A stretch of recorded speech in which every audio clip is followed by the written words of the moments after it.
Star জলসার জনপ্রিয় ধারাবাহিক কথা। এই ধারাবাহিকটি বন্ধ হওয়ার খবর শোনা গেলেও আপাতত ধারাবাহিকটি বন্ধ হচ্ছে না, জানিয়েছে ধারাবাহিকের প্রধান নায়িকা সুস্মিতা দে।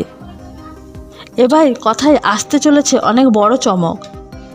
গল্পটি 2 বছর লিভ নিচ্ছে। মা বাবা হয়েছে কথা ও এবি।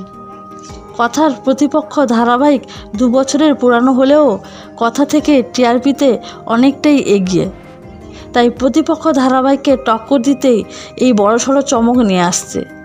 তবে নতুন অধ্যায়ের পাশাপাশি নতুন সময়ে কথাকে দেওয়া হবে কি না তা এখনও বলা যাচ্ছে না।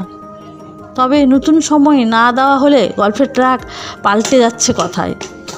আপনারা কথার নতুন অধ্যায় দেখার জন্য কতটা এক্সাইটেড কমেন্টে অবশ্যই জানাবেন।